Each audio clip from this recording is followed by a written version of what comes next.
FIFA friendly খেলতে প্রথমবার ভারতে আসছে ব্রাজিলের সিনিয়র টিম। ৩রা অক্টোবর যুব ভারতী ক্রীড়াঙ্গনে ম্যাচ রয়েছে। 5 বারের বিশ্ব চ্যাম্পিয়নদের মুখোমুখি হবে ভারতীয় ফুটবল দল। অল ইন্ডিয়া ফুটবল ফেডারেশনের তরফে পোস্ট করা হয়।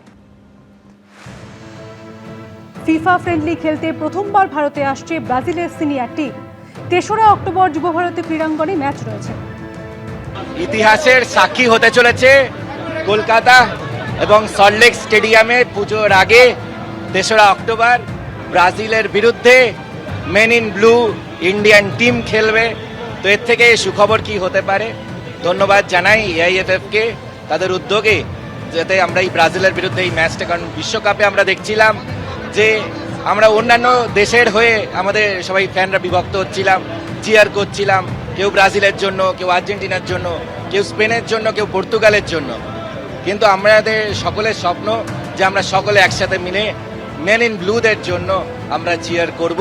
তাই ভারতবর্ষের টিম, আমাদের ইন্ডিয়ান ন্যাশনাল টিম খেলবে সল্টলেক স্টেডিয়ামে, আমরা তাদের জন্য চিয়ার করব। আমার মনে এটা আমাদের জন্য, ভারতীয় ফুটবলের জন্য, বাংলার ফুটবলের জন্য একটা ঐতিহাসিক দিন হবে, ল্যান্ডমার্ক দিন হবে।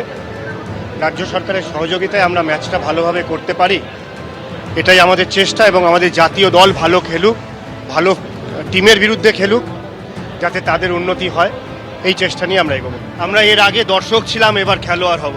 আমরা মাঠে পারফর্ম করব। এতদিন ধরে অন্যের জন্য হাততালি দিয়েছি। আমার মনে হয় যুদ্ধক্ষেত্রে হার জিত লেগে থাকে, কিন্তু যুদ্ধক্ষেত্রে যদি আমার পার্টিসিপেশনই না থাকে তাহলে আমি যোদ্ধা নই। তো আমার মনে আমরা মাঠে নামবো খেলার জন্য। 9টি ট্রাঙ্ক ও বাক্সে বোঝাই করা টাকা সোনা। 28 ঘন্টা তল্লাশির পর মিনার মণ্ডলের বাড়ি থেকে 28.5 কোটি টাকা এবং 15 কেজি সোনা বাজেয়াপ্ত করল মোহাম্মদ বাজার থানা। তবে কি মিনার মণ্ডলের ঘরে পাথর সিন্ডিকেটের টাকা লুকিয়ে রেখেছিলেন টুলু মণ্ডল? পুলিশের দাবি, জেরায় মিনার মণ্ডল সে কথাই জানিয়েছেন। টুলু মণ্ডলের বিরুদ্ধে গ্রেপ্তারি পরোয়ানা জারি করেছে পুলিশ।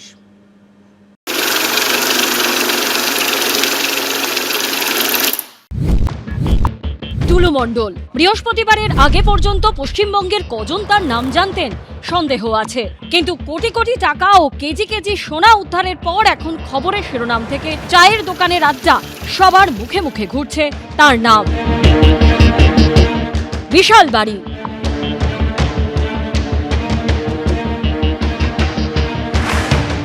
চমকে ওঠার মতো পার্কিং লট,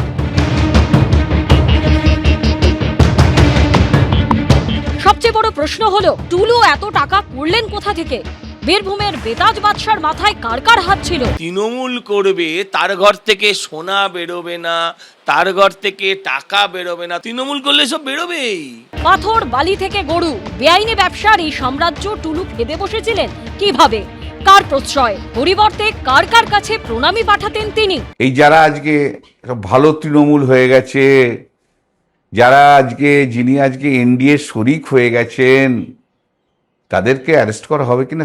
বাবা ও ব্যবসা করতো, তো সরকারের দায়িত্ব। অভিষেক ব্যানার্জিকে জিজ্ঞেস করেন, মমতা ব্যানার্জিকে জিজ্ঞেস করেন, ও তো ব্যবসায়ী।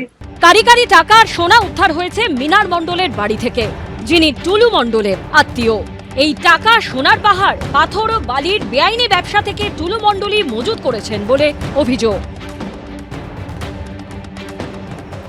আমাদের টাকা না। তো টাকা কোথায় থেকে এলো আপনার বাড়িতে? আমাদের বলা হয়েছিল যে এটা কাগজপত্র রাখা হয়েছে কিছু। ওই যে আমার দাদা টুলু মা। হ্যাঁ হ্যাঁ। কবে রেখেছিল ট্রাঙ্কগুলো? কবে রেখেছিল? 1 বছর আগে। উদ্ধার করা 28.5 কোটি টাকা এবং 22 কোটি টাকার সোনার বার, সেগুলি পুলিশ এই মিনার মণ্ডলের বাড়ি থেকে মোহাম্মদ বাজার থানায় নিয়ে যায়। তবে এখনো খোঁজ মেলেনি ধৃত মিনার মণ্ডলের আত্মীয় পাথর ব্যবসায়ী টুলু মণ্ডলের। পুরো ক্রাইমটা যেটা আমরা দেখেছি, এটা একটা বিরাট এলাকা জুড়ে দীর্ঘদিন ধরে ঘটছে। যেটুকু ইনভেস্টিগেশনে এসছে তাতে উনি পালিয়ে যাবেন এবং সেই কারণে এই ভদ্রলোককে এই সমস্ত সম্পত্তির কাস্টোডিয়ান করে রেখে গেছেন যে তুমি পাহারা দাও, আমাকে বেরিয়ে যাচ্ছি। একেবারে এই আলমারি যখন লক অবস্থায় ছিল, দেখতে পাচ্ছ এই আলমারি সম্পূর্ণ ভাঙে পুলিশ। আর সেই আলমারিগুলো একেবারে বাজেয়াপ্ত করে নিয়ে আসা হয়েছে মোহাম্মদ বাজার থানায়। যেটা সার্চ এন্ড সিজেতে পাওয়া গেল ওটা সবাই জিনিস সিজ করা আছে অলরেডি, বাট এই মুহূর্তে যেহেতু অনেকটা জিনিস এই মতো আছে, সেন্সিটিভ আছে, তার জন্য বাড়ি সিল করা। বৃহস্পতিবার আদালত চত্বরে একটিও কথা বলেননি ধৃত মিনার মণ্ডল। আপনার সম্পত্তি উচ্চ কি? মিনার মণ্ডলকে বৃহস্পতিবার সিউড়ি আদালতে তোলা হলে তার 8 দিনের পুলিশ হেফাজতের নির্দেশ দেন বিচারক। ভাস্কর মুখোপাধ্যায় ও পার্থপ্রতিম ঘোষের রিপোর্ট, এবিপি আনন্দ। কিভাবে পাথর সাম্রাজ্যের সম্রাট হয়ে উঠেছিলেন নাজিবউদ্দিন মোহাম্মদ ওরফে টুলু মণ্ডল? কিভাবে ডিসিআর কারচুপি করে কোটি কোটি টাকার সরকারি রাজস্ব ফাঁকি দেওয়া হতো? কেন তৈরি করা হয় ডুপ্লিকেট ডিসিআর? এবিপি আনন্দের বিশেষ প্রতিবেদন। একসময় তিনি ছিলেন পাথর খাদানের সাধারণ শ্রমিক। সেই খাদানেই পরশ পাথর খুঁজে পেয়েছিলেন টুলু মণ্ডল। অভিযোগ, তারপর সেই পরশ পাথরের ছোঁয়ায় টাকার মিনারে পৌঁছেছেন টুলু। কিন্তু একজন সাধারণ শ্রমিক থেকে কিভাবে টুলু হয়ে উঠলেন এলাকার পাথর সম্রাট? তদন্তকারীদের অনুমান, ডুপ্লিকেট ডিসিআরই তার সাফল্যের চাবিকাঠি। বীরভূমের মোহাম্মদ বাজার পাথর উৎপাদন কেন্দ্র হিসেবে পরিচিত। দেউচা বাচামি সহ বিস্তীর্ণ এলাকা জুড়ে ছড়িয়ে রয়েছে অসংখ্য পাথর খাদান ও ক্রাশার। খাদান থেকে পাথরের চাই তোলার পর লরিতে করে তা নিয়ে যাওয়া হয় ক্রাশার ইউনিটে। সেখানে বড় বড় পাথর ভেঙে তৈরি হয় বিভিন্ন মাপের stone chips. Stone chips crusher থেকে লরি ভর্তি হয়ে চলে যায় বাজারে। তদন্তকারীদের অনুমান, শেষ ধাপেই আসল খেলাটা খেলতেন টুলু মণ্ডল। পাথর বোঝাই লরি যখন বাজারে যায় তখন অত্যন্ত প্রয়োজনীয় নথি হলো ডুপ্লিকেট কার্বন রিসিপ্ট বা ডিসিআর। টোলগেটের কাছে থাকা অফিসে প্রথমে অরিজিনাল ডিসিআর তৈরি করা হয়। ওই নথিতে উল্লেখ থাকে কটি লরিতে করে কত পরিমাণ স্টোন চিপস বাজারে যাচ্ছে। কিন্তু সরকারকে ফাঁকি দিতে আসল ডিসিআর এর লরির সংখ্যা ও পাথরের পরিমাণ কম করে দেখানো হতো। পাশাপাশি ডুপ্লিকেট ডিসিআর তৈরি করতেন টুলু। দুটো ডিসিআর নিয়েই রওনা হতেন লরির চালক। সরকারের কাছে যে তথ্য পৌঁছতো তার থেকে বেশি সংখ্যক লরি বেশি পরিমাণ পাথর নিয়ে যেত। ফলে কোটি কোটি টাকা রাজস্ব ক্ষতি হতো সরকারের। মূলত পুলিশ সূত্রে আমরা জানতে পারছি, এই যে কাগজ নিয়ে গত কালকের থেকেই কিন্তু উঠে আসছিল যে ডিসিআর, এটাই হচ্ছে সেই ডিসিআর। এবং যে ডিসিআর যেটা হচ্ছে ডুপ্লিকেট কার্বন রিসিপ্ট বুক, এই হচ্ছে সেই ডুপ্লিকেট কার্বন রিসিপ্ট বুক যেখানেই হচ্ছে গোটা খেলাটা হয়। এই যে অফিস, এই অফিসে কি হতো? এই অফিসে কি হতো দেখুন, এই অফিসে আমার শোনা কথা ইললিগেল যত রকমের কাজ, যেমন কিছুদিন আগে আমাদের বিএলএলআরও সাহেব বালি মজুত করা সিজ করেছে। তারপরে পাথর, কিছু ইললিগেল আমি তো শুনেছি এখানে ওরা ইললিগেল ডিসিআরও ছাপাতো। এই যে আপনি ডিসিআর যেটা নিয়ে আছেন, হ্যাঁ, এই ধরনের ইললিগেল ডিসিআরও এখানে ছাপাতো। এখান থেকেই হচ্ছে গোটাটা হচ্ছে কালোবাজার অপারেট করতো। প্রশাসন সূত্রে খবর, এই রকম খাদানের ক্ষেত্রে সরকারি তত্ত্বাবধানে বেসরকারি হাতে রাজস্ব আদায়ের বরাত দেওয়া হয়। সেই হিসেবে বরাত পান প্রভাবশালী পাথর ব্যবসায়ী টুলু মণ্ডল। আমরা দাঁড়িয়ে রয়েছি রায়পুর ডিসিআর গেটে। এই ডিসিআর গেট একটা সময় পরিচালনা করতেন টুলু মণ্ডল, কিন্তু ভোটের পর বিজেপি ক্ষমতায় আসতেই টুলু মণ্ডলকে সরিয়ে দেওয়া হয় এবং এই ডিসিআরগুলির দায়িত্ব দেওয়া হয়েছে সরকারি কর্মচারীদের। তারাই মূলত এই মুহূর্তে পরিচালনা করছেন। যেসব ট্রাক পাথর নিয়ে আসছে সেই সব ট্রাক ধরে তাদেরকে ডিসিআর কাটানো হচ্ছে এবং ট্রাকের ওজন অনুযায়ী ডিসিআর নির্ধারিত হচ্ছে। কিন্তু আমরা যখন চালকদের সঙ্গে কথা বলি, তারা জানিয়েছেন টুলু মণ্ডল যখন এই ডিসিআরের নিয়ন্ত্রণ করতো তখন তাদের 500 থেকে 1000 টাকা পর্যন্ত এক্সট্রা দিতে হতো। जो डीसीआर दे रहे हैं और आगे जो डीसीआर आपने दिया था, इसमें डिफरेंस कितना है? इसमें डिफरेंस ज़्यादा का नहीं है, करीब 1000 या 700-800 के लमसम में होगा। हाँ, वो एक्स्ट्रा लेता था, वो अलग से लेता था, वो देना पड़ता था। नहीं दीजिएगा छोड़ेगा नहीं। স্থানীয় সূত্রে খবর, কয়েক বছর পাথর খাদানে শ্রমিক হিসেবে কাজ করার পর কয়েকটি পুরনো লরি কিনে ঠিকাদারি শুরু করেন টুলু মণ্ডল। আস্তে আস্তে হয়ে ওঠেন এলাকার বড় ঠিকাদার। অভিযোগ, 2011 সালে তৃণমূল ক্ষমতায় আসার পর অনুব্রত মণ্ডলের হাত ধরে উত্থান হয় টুলু মণ্ডলের। পরবর্তী সময়ে অন্যতম বড় পাথর ব্যবসায়ী হয়ে ওঠেন তিনি। তার কয়েকশো ডাম্পার, 2টি পেট্রোল পাম্প ও একাধিক পাথর খাদান রয়েছে। ভাস্কর মুখোপাধ্যায় ও পার্থপ্রতিম ঘোষের রিপোর্ট, এবিপি আনন্দ। সাধারণ শ্রমিক থেকে এলাকার পাথর সম্রাট টুলু মণ্ডলের রকেট গতির উত্থানের নেপথ্যে শুধু ডিসিআর কারচুপি নয়, পাথর বোঝাই লরির ওভারলোডিং থেকে টাকা কামাতেন তিনি। রাজ্যে ক্ষমতা বদলের পরই ডিসিআর গেটগুলি থেকে সরানো হয়েছে টুলু মণ্ডলের লোকেদের। শুধু ডুপ্লিকেট ডিসিআর বানানো বা পাথরের ওজনে কারচুপি নয়, অভিযোগ ওভারলোডিং থেকেও পকেট ভরতেন পাথর ব্যবসায়ী টুলু মণ্ডল। বীরভূমে পাথর খাদানের মোট 9টি ডিসিআর গেট রয়েছে। সেই গেটগুলিতে পাথরের লরি থেকে রাজস্ব আদায় করতেন টুলু মণ্ডলের লোকেরা। রায়পুর গেটের ম্যানেজার ছিলেন টুলুর আত্মীয় মিনার মণ্ডল। স্থানীয় সূত্রে খবর, ক্র্যাশারে পাথর বোঝাই করার জন্য ঢোকা ও পাথর বোঝাই করে বেরোনোর সময় ওজন করা হতো লরিগুলি। পাথর বোঝাই লরির ওজন থেকে খালি লরির ওজন বাদ দিয়ে হিসেব করা হতো কত পাথর বোঝাই করা হয়েছে, সেই মতো তৈরি হতো ডিসিআর। ধরা যাক একটি খালি লরির ওজন 1000 কেজি, বৈধ উচ্চতা পর্যন্ত পাথর বোঝাই অবস্থায় ওজন 1600 কেজি, অর্থাৎ ওই লরিতে পাথর আছে 600 কেজি। অরিজিনাল ডিসিআর এ লেখা হতো পাথর সহ লরির ওজন 1400 কেজি। 200 কেজি পাথরের টাকা আত্মসাৎ করতেন টুলু মণ্ডল। সেই সঙ্গে বৈধ উচ্চতার পরেও পাথর বোঝাই করা বা ওভারলোড করার অনুমতি দিয়েও বাড়তি টাকা আদায় করা হতো বলে অভিযোগ। গাড়ির ওজন তো মনে হয় কাটা যারা আছে করে আর কি, হ্যাঁ প্রাইভেট, মূলত প্রাইভেট। এবার ওজন দেখে মোটামুটি আমরা একটা অনুমান করতে পারি যে হ্যাঁ এটা ঠিক আছে কিনা, ঠিকঠাক। অভিযোগ এইভাবেই 1 দশকের বেশি সময় ধরে বীরভূমের পাথর ব্যবসা থেকে রাজস্ব আদায় কুক্ষিগত করে রেখেছিলেন পাথর ব্যবসায়ী টুলু মণ্ডল।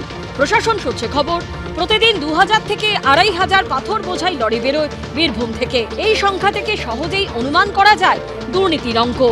এটাই তো তৃণমূল।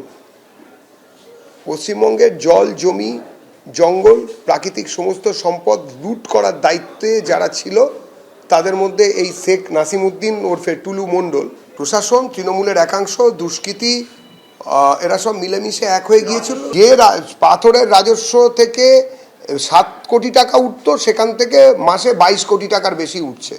সরকার টাকা পাচ্ছেন এবং এই সরকারের টাকা দিয়ে সমস্ত রকম ব্যবস্থা হচ্ছে। পুলিশের বদলি করেছেন, কে কোন দায়িত্বে থাকবে করেছেন, গোটাটা তো আপনারা চালিয়েছেন। তো তাহলে তখন ধরেননি কেন? তাহলে শুধু ওদের কেন? এর সঙ্গে এটা কি বিজেপিও জানতো? এটা কি কোনো দলের কোনো নেতা উপকৃত হয়েছে এগুলোর থেকে? এই সোর্স থেকে কোনো কিছু এবারের ভোটে কেউ ব্যবহার করেছে কি না সেগুলো তদন্তে আসুক। দুম করে ভালো তৃণমূল হয়ে গেলে তো হবে না। রাজ্যে ক্ষমতা বদলের পরেই ডিসিআর গেটগুলি থেকে সরানো হয়েছে টুলু মণ্ডল ও তার লোকেদের। বৃহস্পতিবার রায়পুর গেটে গিয়ে দেখা যায় সরকারি কর্মীরা ডিসিআর কাটছেন। ভাস্কর মুখোপাধ্যায় ও পার্থপ্রতিম ঘোষের রিপোর্ট, এবিপি আনন্দ। শুধু পাথর নয়, বেআইনি বালির কারবারেও টুলু মণ্ডল জড়িত বলে অভিযোগ উঠেছে। টুলু মণ্ডলের বিরুদ্ধে এফআইআর করতে বলে মোহাম্মদ বাজার থানার আইসিকে চিঠি লিখেছেন মোহাম্মদ বাজারের বিএলএলআরও।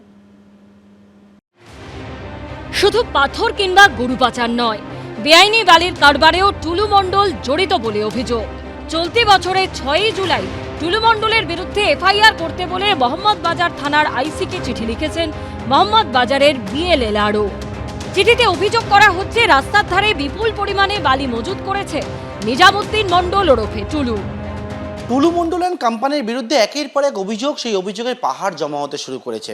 আমার সামনে বেশ কয়েকটি এফআইআর কপি রয়েছে, যার মধ্যে এই একটি এফআইআর কপি, যেমনটা হচ্ছে এই গত মে মাসে অভিযোগ দায়ের করেছেন এক ব্যক্তি যে তার পেট্রোল পাম্প বাড়িতে ভাঙচুরের অভিযোগ।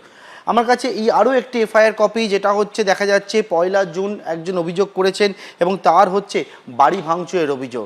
আরও একটা যে এফআইআর আমার কাছে রয়েছে, তার অভিযোগ হচ্ছে যেটা কয়েকদিন আগে তিনিও করেছেন মে মাসে, যে তার গাড়ি জোর করে আটকে রাখার অভিযোগ। ইতিমধ্যে একের পর এক অভিযোগ, সেই অভিযোগের পাহাড় জমা হতে শুরু করেছে টুলু মণ্ডলের বিরুদ্ধে এবং এফআইআর হয়েছে। এবং যে বিষয়টা অনেকেই বলছেন, টুলু মণ্ডল অ্যান্ড তার কোম্পানি গোটা বীরভূম জুড়ে কার্যত ত্রাসের পরিবেশ তৈরি করে রেখেছিল। চিঠিতে টুলু মণ্ডলের বিরুদ্ধে এফআইআর করতে বলার পাশাপাশি মজুত করা বালির উপরও কড়া নজরদারি রাখার কথা বলা হয়েছে। পার্থপ্রতিম ঘোষের রিপোর্ট, এবিপি আনন্দ। তদন্তকারীদের স্ক্যানারে টুলু মণ্ডলের শিউরির অট্টালিকা এবং দেউচার প্রাসাদ প্রায় 2 মানুষ সমান উঁচু পাঁচিল দিয়ে ঘেরা হয়েছে বাড়ির চৌহদ্দি। চারপাশে রয়েছে সিসি ক্যামেরার নজরদারি।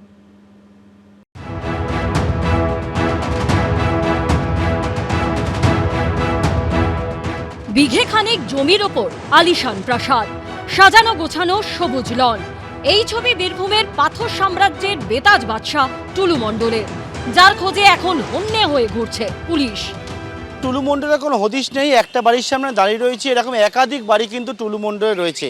এটা হচ্ছে সিউড়ি সুভাষপল্লী টুলু মণ্ডলের বাড়ি, সরাসরি সেই বাড়ির ছবিটা দেখাবো আমরা। সেটা হচ্ছে 4 তলা এই বাড়ি, এবং সেই বাড়ি যদি দেখো গোটা বাড়ি সিসি ক্যামেরায় মোড়া রয়েছে, বিশাল বড় গেট রয়েছে এবং সেই গেটে একেবারে নজরদারি চালানো হয়। বাইরে গেটের ঠিক বাঁদিকে সেখানে হচ্ছে সিকিউরিটি রুম রয়েছে, সেখান থেকে হচ্ছে সিসি ক্যামেরায় যখন দেখা হয় যে কে বা কারা এসছে তার পরবর্তীকালে এই গেট ওপেন হয়। বৃহস্পতিবার টুলু মণ্ডল ওরফে নাজিমউদ্দিন মণ্ডলের খোঁজে তার সুভাষপল্লীর আলিশান বাড়িতে পৌঁছয় পুলিশ। টুলুদা কোথায়? আমরা ঠিক বলতে পারবো না স্যার। কে আছে বাড়িতে? বাড়িতে এখন কেউ নেই।